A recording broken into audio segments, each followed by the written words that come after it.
Bonjour, Ciel Mon Info, c'est l'occasion de se pencher sur la vie des chrétiens d'ici et d'ailleurs. Aujourd'hui, nous vous proposons de rencontrer un Kabyle qui est devenu pasteur à Paris. Karim Areski, bonjour. Bonjour. Alors, vous êtes pasteur dans une église évangélique à Paris, mais vous êtes né dans le nord de l'Algérie, en Kabylie. Tout à fait. À Bijaya précisément, dans la région de Sédéïch.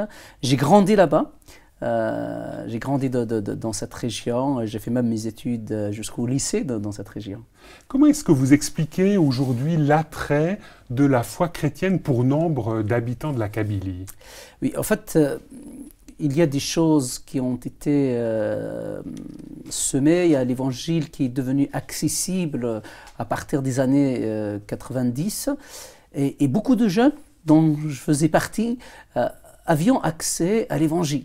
Sous quelle forme? Voilà, donc il y a deux supports, mais le support le plus répandu à l'époque, c'était les cassettes, les films de Jésus en kabyle. Il faut savoir que le contexte de l'époque, il n'y avait pas de film en kabyle, donc c'était les gens écoutaient ce film, regardaient ce film, parce que c'était en kabyle, c'est parce que c'était dans notre langue maternelle, et à l'époque, les autorités ne nous laissaient pas parler, enfin en tout cas ne nous laissaient pas regarder des films, etc. dans notre langue maternelle. C'était une forme de résistance d'une certaine manière. Et ça nous faisait plaisir de regarder simplement un film dans notre langue maternelle. Donc dans les années 90, dans les années 90, oui, comme on dit en France, oui, ou en Algérie, oui, aussi, finalement, beaucoup de jeunes ont découvert le visage de Jésus au travers de ces films. Au travers de ce film, tout à fait. Et c'était mon cas personnellement. Et en regardant ce film, jusqu'à la fin, enfin, quand je suis arrivé à la crucifixion, je bloquais. Je dis, mais c'est pas possible, il y a quelque chose que je n'ai pas compris dans le film, ou bien il y a une contradiction, c'est pas possible qu'un prophète finisse sur une croix. Et à l'époque, c'est des cassettes vidéo, hein, donc j'ai dû rembobiner tout en arrière, et je remets le film tout de suite. Ça m'a pris beaucoup de temps pour dire où est-ce que il y a quelque chose que j'ai loupé dans le film. Et vous attendiez quelque part une sorte d'erreur de Jésus qui aurait fait qu'il aurait mérité un tel châtiment, une telle mort sur la croix. Tout à fait, une telle mort où moi peut-être j'ai mal compris quelque chose qu'il aurait dit parce qu'il prétendait être le Fils de Dieu, prophète et tout, mais comment se fait-il qu'il termine sur une croix? Et en regardant la deuxième fois le même film, je suis toujours avec mon interrogation. Bon. Je suis parti dans mon village et je commence à parler avec un jeune qui était un peu plus âgé que moi et je commence à lui parler de ce film en me disant « mais écoute, je viens de voir un film passionnant mais avec une contradiction, soit une contradiction profonde, soit il y a quelque chose, j'ai loupé quelque chose de très important dans cette histoire ». Et je commence à lui parler de Jésus, je lui ai raconté un peu son histoire et on a parlé avec ce jeune, c'était au début d'après-midi, on a parlé je crois jusqu'à 23h minuit. Et tout à la fin, il m'a donné un petit livre qui parle, en me disant, ce livre parle un peu plus de la vie de Jésus. Et je commençais à lire ce livre, je crois ce soir-là, je n'ai pas dormi jusqu'à 6h du matin, donc j'ai lu... Donc il y avait vraiment une quête, là, une quête très très forte dans votre vie, d'une transcendance, une quête de Dieu, vous diriez? Oui, tout à fait, de Dieu, tout simplement j'ai grandi dans ce contexte et je voulais savoir aussi qui est ce Jésus. Qu'est-ce que vous avez lu? Qu'est-ce que vous aviez entre les mains concrètement comme livre? Comme livre, en fait je découvre après, c'était le Nouveau Testament et je commençais à lire par l'évangile de Matthieu. Donc j'ai commencé par le début. Voilà, par le début. Bon, au début, la généalogie, je ne comprenais pas trop, mais c'est pas grave. J'avais pour règle, même si je ne comprends pas au début certaines choses, il faut que j'aille jusqu'au bout pour avoir au moins une vision globale, parce que parfois la vision globale permet de comprendre le détail. Hein, le général permet de comprendre le détail. Donc c'était un peu la règle que j'ai appliquée. Et en avançant, je découvre le premier discours de Jésus dans l'évangile de Matthieu qui était impressionnant. Mais ça, c'est le sermon sur la montagne. Sur l'amour, c'est quoi le vrai amour, la vraie religion. Et quoi le plus important, l'accent est mis sur l'intériorité, sur le cœur, sur l'amour de Dieu. L'accent est mis sur le secret, faire des choses dans le secret, avec ton Dieu qui te voit. Si tu donnes quelque chose à quelqu'un d'autre, inutile de le publier sur les ondes régionales, mais tu le fais pour ton Dieu. Il ne faut pas que ta main gauche sache ce que ta main droite a donné. Enfin voilà, j'étais impressionné par cette définition, cette piété finalement, qui est vraiment tournée vers Dieu, fondamentalement, et dans le secret, et qui n'a pas besoin de publicité. Est-ce que vous diriez qu'à ce moment-là, vous êtes devenu un disciple de ce Jésus dont vous lisiez le Nouveau Testament? Oui, pas encore parce que j'avais toujours mes questions. Pendant toute cette période, pour moi qui étais à l'époque musulman, je me posais la question, est-ce quel est vraiment le chemin qui mène vers Dieu? Est-ce que c'est le Coran et Mohammed ou bien est-ce que c'est Jésus et l'Évangile? C'était la question qui me préoccupait à l'époque. Donc là, il y avait toute une réflexion de type plutôt intellectuel. Tout à fait, bon, voilà, qu'on pourrait qualifier ainsi, mais je réfléchissais mais en même temps, il y a un côté subjectif, c'est-à-dire où le sujet, au moi, j'étais impliqué, et je disais à Dieu, très franchement, tout seul, dans la route, quand je marche, quand je réfléchis, Dieu, je veux clarifier cette question. Je veux savoir si tu existes, je veux savoir vraiment quel est le chemin qui mène vers toi. Et comment est-ce que vous avez bougé par rapport à cela? Oui, voilà, et un jour, ça a pris un petit peu de temps. Il y a eu plusieurs choses d'ordre personnel, tout ce combat intérieur et toute cette réflexion.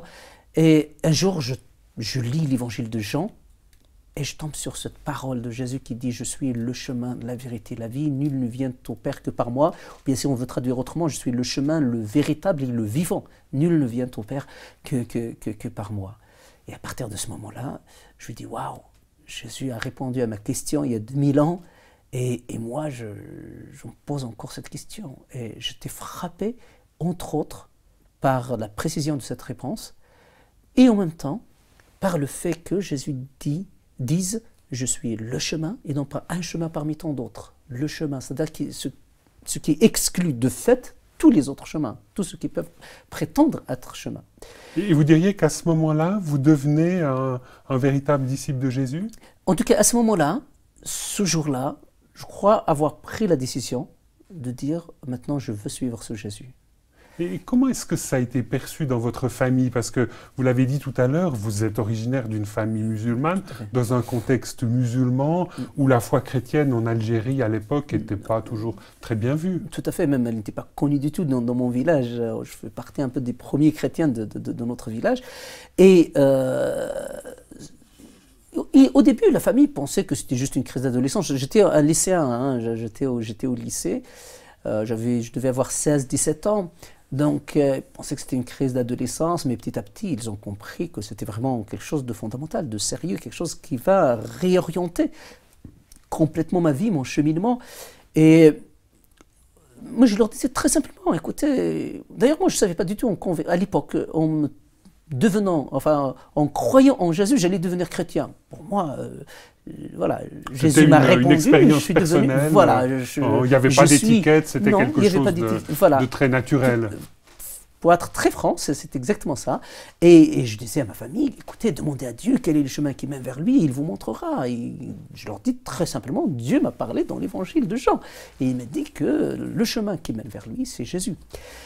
Et petit à petit après, bon voilà, j'ai dû partir comme j'étais interne au lycée et après à l'université. J'ai dû m'éloigner un petit peu de mon village à un moment donné.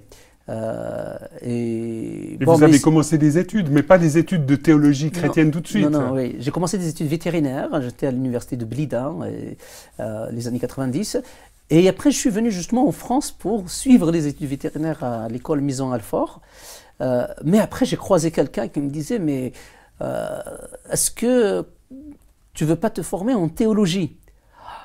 Je lui dis, mais écoute, franchement, ce n'était pas prévu, je ne suis pas venu pour cela, mais je vais réfléchir quand même. Et je vais prier, je vais réfléchir. Et quand on prie, quand on consulte Dieu, il se trouve que parfois Dieu, il peut répondre, et il peut répondre dans un sens qu'on n'attendait pas. Et donc, à partir de ce moment-là, le Seigneur, je crois vraiment avoir reçu une réponse du Seigneur qui voulait que je me forme en théologie. Et j'ai commencé à faire de la théologie. J'ai fait l'Institut biblique de Nogent pendant 3 ans. Et j'ai fait un master de recherche à la faculté de Vaux-sur-Seine, la faculté libre de théologie à Vaux-sur-Seine. Et j'ai fait un master de recherche sur l'évangile de Matthieu en particulier. Et justement sur Matthieu 18, le verset 3. Celui qui ne devient pas comme un petit enfant n'entrera pas dans le royaume de Dieu, c'est-à-dire la nouvelle naissance dans l'évangile de Matthieu. Alors, ce qui est intéressant, c'est cette expérience de nouvelle naissance aujourd'hui. Beaucoup de gens en Kabylie l'ont faite. Comment est-ce qu'à distance, vous voyez cette émergence d'une église protestante dans ce contexte musulman? Oui, il faut dire qu'il y a il y a une vraie recherche. L'Algérie a vécu des moments, des années noires, hein, les années 90. Notamment dans les années 90, 90. Tout à fait, à cause du terrorisme et tout. Et il y a une vraie recherche. Les gens veulent savoir, veulent connaître Dieu, veulent trouver une paix et la paix intérieure que ni l'argent, ni les moyens, même ni les moyens sécuritaires ne peuvent accorder.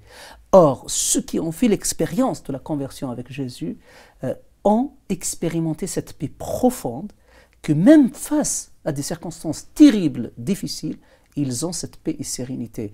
Moi, je donne un exemple très modeste. J'étais à l'université de Blida, c'était le fief de terrorisme. J'avais des amis qui ont fui l'université. Et personnellement, je suis resté dans cette université et j'avais vraiment la paix dans mon cœur, que Dieu aussi me protégeait. Et donc cette expérience de la paix intérieure, que beaucoup la recherchaient façon particulière, les circonstances environnantes ont exacerbé un petit peu cette recherche. Et ceux qui devenaient chrétiens, proposaient à leurs amis, écoutez, vous voulez cette paix, on peut la retrouver en Jésus. Et cette paix, on peut la retrouver non seulement face aux circonstances extérieures, mais la paix avec soi-même.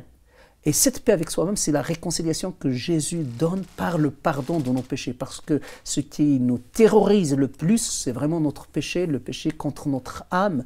Et notre conscience est dérangée à longueur de journée, sauf si on arrive à la faire taire complètement. Mais si on est un petit peu sensible et conscient, on se rend compte que notre situation était intenable devant ce Dieu saint et juste. Et Jésus donne cette paix par le pardon qu'il nous offre. Alors aujourd'hui, on dit, les sociologues, ceux qui suivent un petit peu les mouvements religieux en Algérie, disent que, notamment en Kabylie, il y aurait 100 000 chrétiens protestants. Comment est-ce que vous réagissez à de tels chiffres? Ça vous paraît correct? Ça vous paraît une surestimation? Franchement, pour les chiffres, je fais un petit peu attention. Je me méfie un peu. Moi, je ne sais pas, j'ai pas les chiffres, mais par contre, ce qu'on peut estimer en Kabylie, presque dans tous les villages, dans chaque village, il y a une église. Parfois, c'est des petites églises, mais il y a aussi des grandes églises. Il y a des églises où ils sont 800, 700 à se réunir en public, qui sont ouvertes. Mais ça, c'est quelque chose d'assez incroyable dans un contexte musulman aujourd'hui. Oui, tout à fait. Et il y a même une église à Tizi Ouzou qui arrive à réunir autour de 1200, 1300 personnes. Donc, c'est vraiment, il y a des grandes églises. Et la raison pour laquelle on ne peut pas aussi avancer des chiffres, c'est le fait aussi que certaines personnes sont converties, mais elles n'osent pas le dire pour le contexte familial. Et je pense en particulier aux femmes qui ont peur, si elles disent qu'elles sont converties, le divorce et de perdre aussi bien leur mari que leurs enfants. Donc, c'est pour ça qu'il faut être prudent un peu avec les chiffres. Mais la réalité, puisqu'on parle de la société sociologique, c'est que dans chaque village, il y a une église qui peut aller d'un petit groupe d'une vingtaine, trentaine de personnes jusqu'à des églises de 400, 500, 600 personnes. Alors aujourd'hui, vous êtes pasteur à Paris. Est-ce que finalement, vous n'avez pas quelque part un peu fui cette réalité de la Kabylie? Oui. Enfin non, je ne fuis pas parce que j'aime beaucoup la Kabylie. Et y retournez? Oui, j'y retourne régulièrement. Et à chaque fois que j'y retourne, c'est un grand plaisir et une grande joie de retrouver aussi des chrétiens avec qui j'ai commencé à cheminer. Et c'est possible dans ce contexte-là de vous afficher en tant que chrétien? Tout à fait. Jusqu'ici, je n'ai jamais eu de difficultés, je n'ai jamais eu de problème avec quiconque. Et il m'arrive là-bas de prêcher.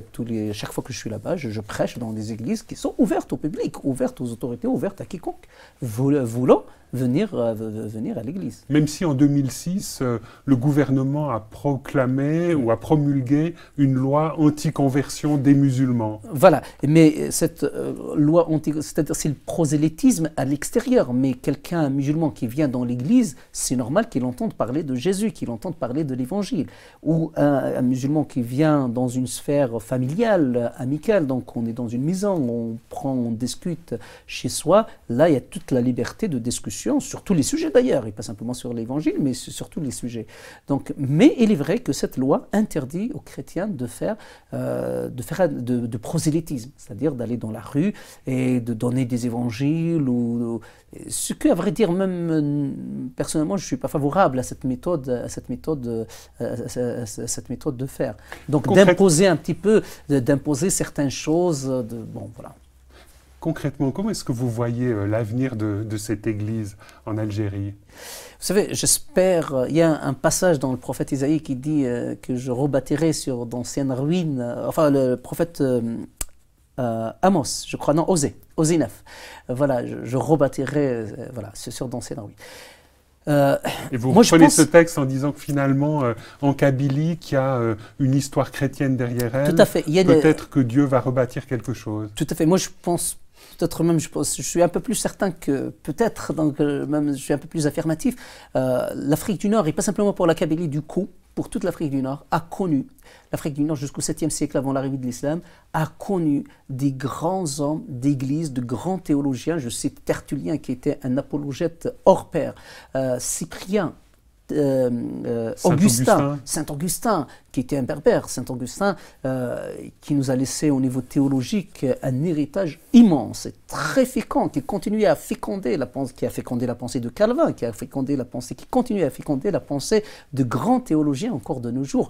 Donc, j'ose croire qu'un jour, il y aura aussi en Afrique du Nord des Augustins, des Tertulliens, des Cypriens et bien d'autres hommes qui vont simplement aimer Jésus, qui vont suivre Jésus et qui vont annoncer son évangile.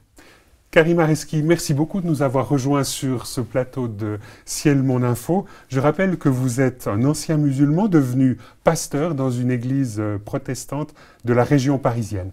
Madame, Monsieur, nous espérons que cette émission vous aura intéressé. Au revoir et à bientôt.